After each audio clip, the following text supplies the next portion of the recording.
let's take a step back and address our big topic for the week in group chat and do a quick State of the Union on Apple, because I think we all kind of walked away from the event yesterday with a whole bunch of different thoughts about what the hell this company is doing at this point.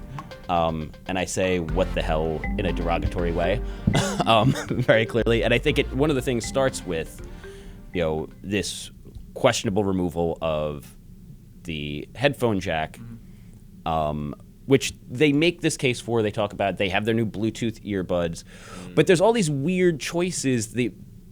Let's start with the earbuds. They basically just look like they cut the cable off of them. They're like, Apple is supposed to be famous for their design chops and really building these innovative, beautiful products, and those earbuds are just terrible. Yeah. They look like tiny weed receptacles to me. Yeah.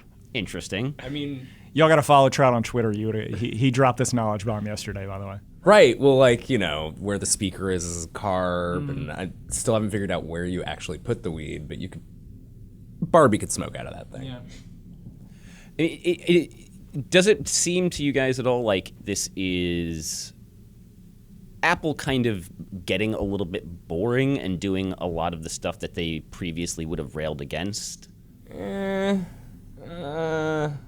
mean, yeah, I probably find this stuff more boring than most people. I just, I think because we cover it so granularly and we're so close to it, none of it really is all that shocking or exciting to me anymore, which I know sounds incredibly jaded, but it is.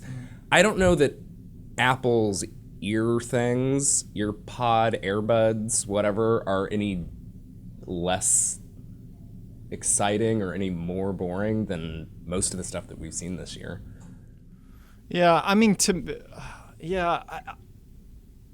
I'm of the same mind, but it's just, I guess it's a stark contrast to at least the reputation that Apple has had for so long. Like you said, design, like this was literally, they took their existing product and just snipped the cord and shoved some gear inside of it. But they didn't redesign this. It's not, and it doesn't look that good in your ears. It looks weird. But isn't that what Apple's known for, is not remaking the wheel or whatever you call that terrible cliche. I mean, they invented the wheel with the iPhone.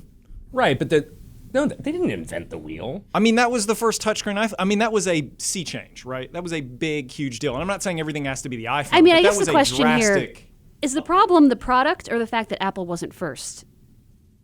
First were we still talking about the AirBuds? The wireless Well, I think if you're gonna be second, you have to be best, or at least better. And I think that what you're getting at is it's not necessarily better. I mean, we haven't used these things. Maybe you did yesterday, but we definitely have not. No. Just design-wise, it feels lazy. I mean, it feels that way. Another funny thing, by the way, about the event, I'm just going to give you one more behind-the-scenes detail. It was possible to get a demo of the AirPods, but what they were doing, there was a guy who was holding this tray with all the little square charging cases for the AirPods. They looked like deviled eggs on a tray, except it was just a tray of headphones that you would eat. Kind of want to just take one and be like, oh, thank you, like it's an hors d'oeuvre, like glass of champagne. Except what just occurred to me though, we're talking about this like wireless future, like this is what we're talking about, right? This is what Apple talked about all of yesterday. Yeah. You still have to charge the things, so you've got another cord, right? Like, we're not actually getting rid of cords. We're getting rid of some of the in-between cords, I guess. Yeah, we're adding a cord. It's like wireless in use. Yeah. That's the real thing. It's not like, I mean, until we have wireless electricity. Yeah, but dude, like having to charge everything is such a pain in the ass, man. Yeah. And now you have to do it with your headphones? Come on. Like, I'm not going to remember to do that. I know. I mean, I won't either. I mean, I like the idea of wireless headphones as a general rule, but, like I said, it just feels lazy. And there is a little bit of, Apple gets held to a higher standard, but I think that they've kind of earned that from us, given what they've done in the past. Well, and if you're going to talk their stuff, exactly, if you're going to talk about this stuff in a way that is so over the top and talk about how, like, game-changing your designs are, like, deliver. The AirPods do not. Well, I mean, and I think the AirPods is part of a larger trend that I think we kind of identified a little bit yesterday, which is just in general, it felt like they kind of phoned a lot of the stuff in. This should have been the iPhone where they did like a dramatic redesign. You know, that's generally they do their like every 2 years it is that they do a real dramatic redesign. And this year for the iPhone 7, it should have been that. Oh no, they dramatically redesigned it. They've got that super black finish. Yeah, Yeah. they have a black hole of a phone, Right. like, basically. But yeah, I mean, they talked more about spec bumps. Like, since when does Apple talk spec bumps? Like, when is that the thing they The get you? focus Yeah, of their presentations now. I mean, this is what's happened in the last couple of years. Like, this is what I was talking about earlier in the Nintendo. Do you think it's portion of because the users program. have become more sophisticated and therefore more people are more likely to care about that stuff? Or do you think it's just Apple being kind of weirdly... I think you got to have something to talk about for 2 hours, and that's what they've got to talk about. You don't have to do 2 hours either. Like this is a thing that I think that Yeah. most tech companies forget. yes. There is not a time length. There's no minimum length to a presser. Nope. We don't need to be there for 2 hours. Dana's bladder can't handle it, as we learned yesterday. I hear you, but this is obvious. I mean, that's what I think. That's where it comes from. Like, Apple does 2 hour events. I don't know if that's like But like, okay, so dictated internally, but they're always that long. And so we gotta fill Microsoft does that crazy time, right? long events. Google does crazy long events. I mean, they all do that. Everybody could take a note from Sony, by the way, who yesterday launched not one, but 2 consoles, showed off a bunch of game footage in under an hour, and everybody went home happy. They were like, Sony hey. often just gets right to business and gets it over with Yeah. pretty quickly. well, appreciate Sony can't really afford The pomp and circumstance. That's fair. this. That would be something in terms of the cadence of the press event if Tim Cook just got on the stage and said, here's the thing, iPhone 7. Boom. That would be amazing. I would be so much happier if... And then we all get a zip file like that. Yeah. Rather than walk out and like spend 30 minutes, basically self-filleting about how many subscribers Apple Music has, just tell us what the damn new product is and move on. You could shave like 30 minutes off of that at the beginning and another 30 minutes in the middle. And actually, you could get rid of all of the deathmatch stuff that you guys go through by just pulling an Oprah and being like, and you've got an iPhone under your chair! That's what they should do. That would be awesome. Right? Yeah. Maybe Oprah should run Apple. Ooh, I like this. I'm in. Right? She needs to pivot pretty soon. Or at least run their events, like even if not take over the whole company. Although Dual cameras. Couch. She has Tim Cook come in and sit down on the couch. They have a little conversation about the new iPhone. Then everybody gets an iPhone. And everybody loves it. Done. I like that. But spec bumps for phones. You're welcome, Apple. By the way, we just helped you out. Spec bumps for phones. Yeah. I don't know if I can totally fault Apple for that, if only because the entire industry is running out of ideas. Yep. And if Apple were to take ideas, take risks for risk's sake, it would probably end up with a wacky phone we wouldn't recommend. And that isn't Apple's style. Like, I think the thing is that like you can complain as much as you want about how iterative things have become, but like Apple is incredibly refined, right? Their products are incredibly refined. There's a reason why so many people use them. There's a reason why we were all using these computers for work. Like, Apple has great products. Yep. I know that Terrence might beg to differ on some. Well, I'm going to say the reason I have a Mac for work is because I already own a PC, and it's just easier to have both things in case there's apps and stuff I need to test. But Apple That's is- literally the only reason. Apple is not about experimentation, right? No. Like, that would be off-brand for them. I mean, look at all the modular phones we've seen this year. They've been a mixed bag in terms of the user experience. I think that's putting it very politely. And we've had it's an understatement, and we've had critical things to say about each modular phone that we've tested. So I'm not disappointed, let's say, that Apple sat that one out. No, and I mean, I guess I'm not trying to say that I wish Apple was more experimental necessarily, because also, let's be clear, anytime that Apple has gotten like experimental over the last couple of years, it's been kind of a failure or the heartbeat thing. That's kind of experimental, but also weird and creepy in who uses it. He did. I did. Yeah. I used to harass Dana with it. It was great. or when they decided they were going to like experiment with social networking and did ping and like build social networks into iTunes. Yeah, that was. Yeah, who needed that? Yeah, but Apple's not good at software. So. No. I guess Is that true? I mean, who doesn't love Safari? Really, no. I think what we need to talk about is iWork. yes. Who doesn't love iWork? Okay, what we can talk about, and this goes back to what we've been talking about, which is it was a really boring event. Yep. You do not show productivity software demos for products that are Me Too's. Yep. Like, we have all been using Google Docs for To collaborate. how many years now? Yeah. We know about collaboration. You know how that works. Skype exists. Google Hangouts exists. Microsoft Office 360 exists. We didn't. there. We didn't need to spend 15 minutes on that yesterday. No, and it wasn't exciting or mind-blowing or any of that. And in fact, like, I think that's the bigger thing here is like whether or not the products are super exciting or not, the events have gotten to a point where they're just kind of dull. Yeah. Like, we're not, I don't know. Dull for you, not again. Well, not right, for I'm the not having to- athletic heroes covering the whole thing. I'm not having to fight to the death for a smartphone. So obviously it's a little less exciting for me, but that's like, it's less exciting for us. It's going to be less exciting for our readers too. And that's, again, all they care about is the show and the spectacle Yeah. to some extent. And how much do they want to be like tied to a computer for 2 hours watching crappy productivity demos? Judging from the page views from yesterday. They do a lot. I mean, just kind of in general, though, it seemed like a very un-Apple event. Getting even beyond the boringness of an iWork demo, which was very much a Me Too thing, and the bizarre focus on spec bump, they also like blew their own announcement right before the event by tweeting out the iPhone 7 pictures and announced not once, not twice, but 3 times before it was ever mentioned on stage and had to delete. Like, it was just like a messy thing. That was hilarious. Yeah. And it was happening while Tim Cook was in the car with Joking about leaks. Pharrell and whatever that guy's name is, joking about leaks. Yeah. And singing really poorly. Also singing a really terrible song. What was the song? I like happy, joyful Tim Cook.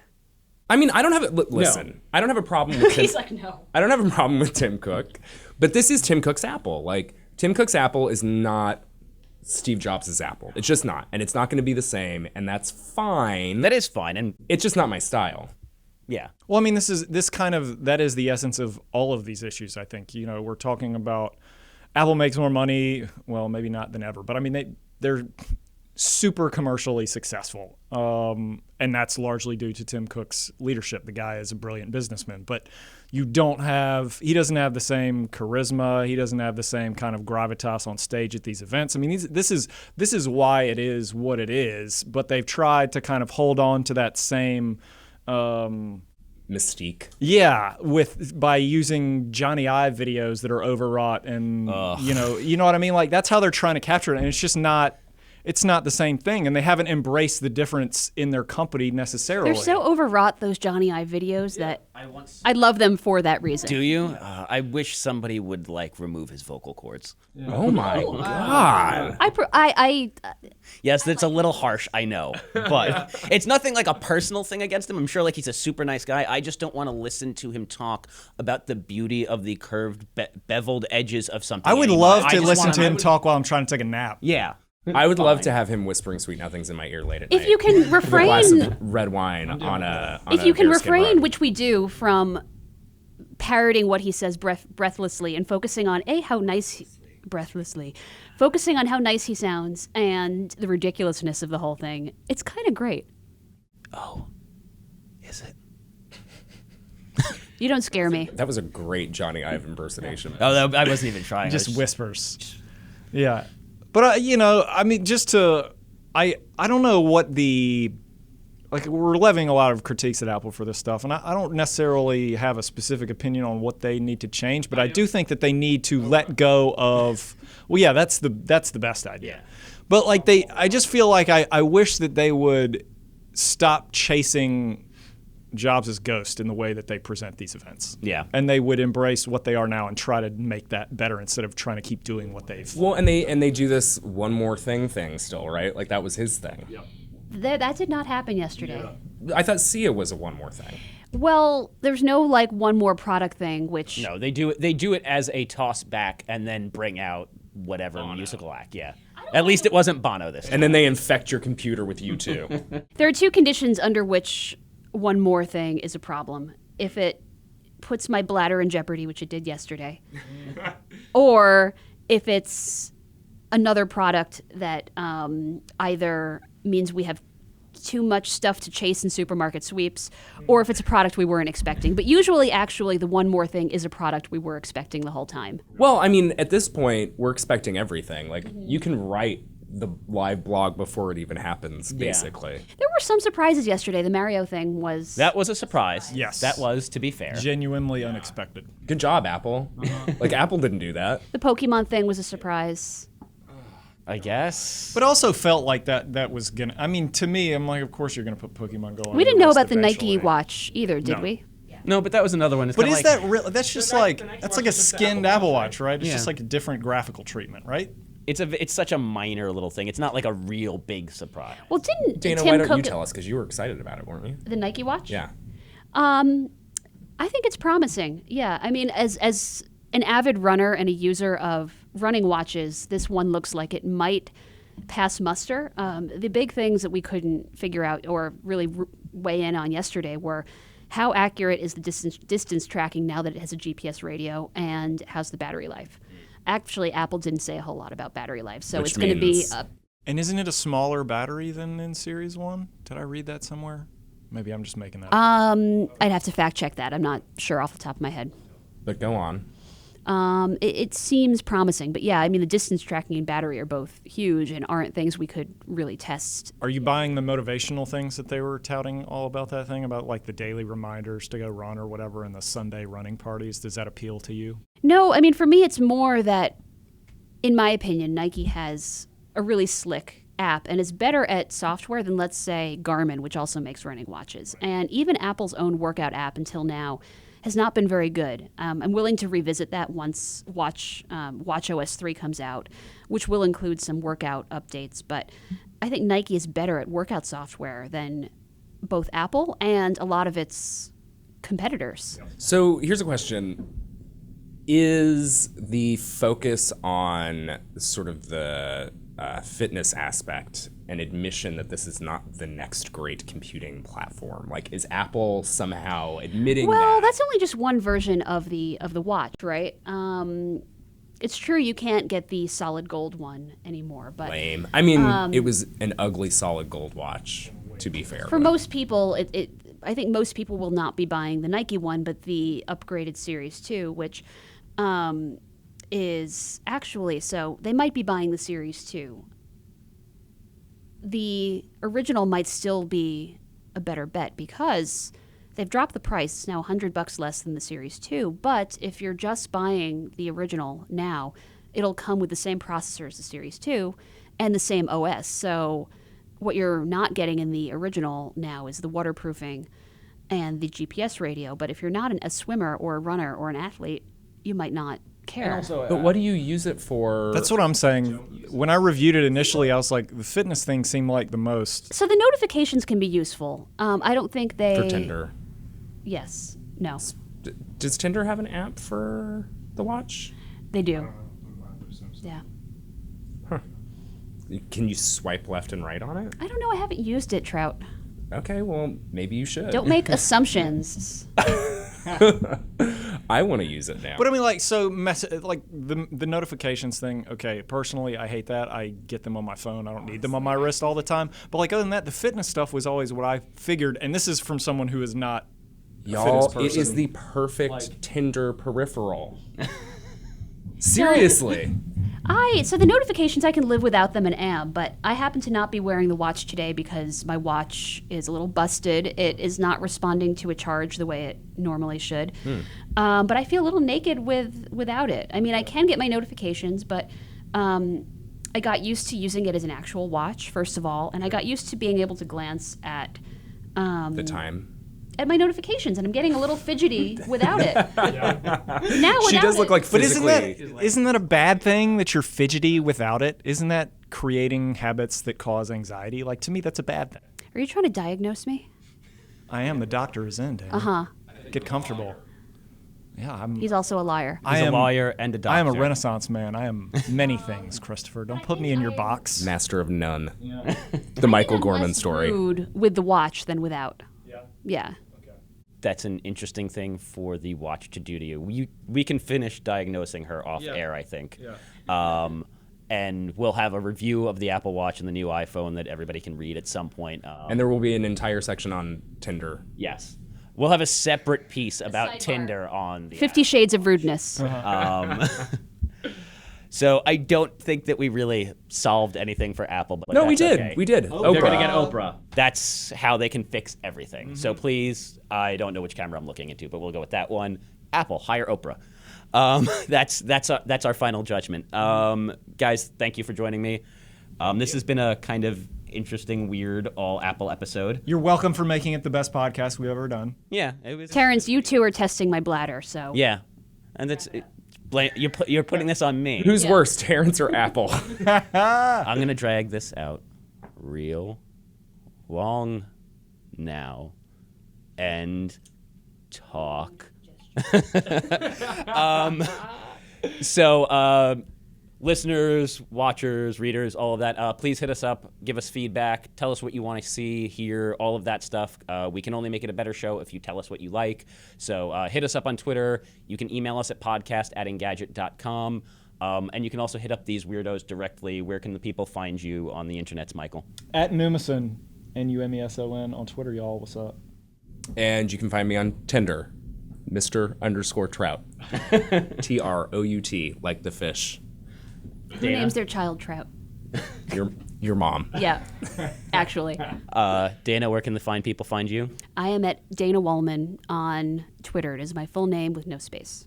And I am at Terrence O'Brien, lots of E's, no A's. Again, thank you for joining us. Don't miss next week's episode. Subscribe, rate us in iTunes, all of that fun stuff. But before we go, I want to leave you with the comment of the week, which comes from Mojo Monkeyfish. This is relevant to me because I have cucumber fingers.